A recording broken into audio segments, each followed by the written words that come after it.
Kun nama oduu sagalee Ameerikaa sagantaa afaan Oromooti.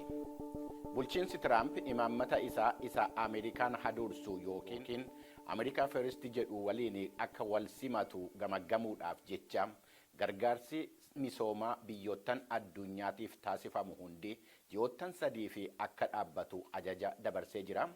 Gareewwan gargaarsaatii fi kanneen mirga namoomaatiif falman immoo tarkaanfiin kun addunyaa irratti lubbuun namootaa hedduun balaadhaaf kan saaxiluudha jechuudhaan akeekkachiisanii jiru.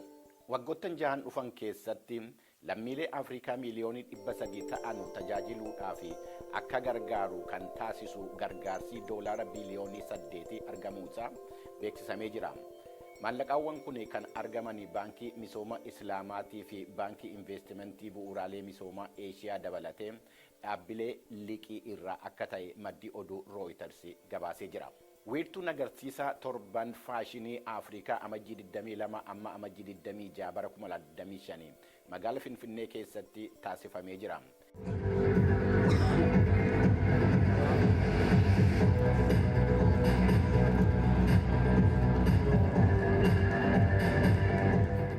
Kanneenii fi oduuwwan biraa harkaa qabna nu hordofaa.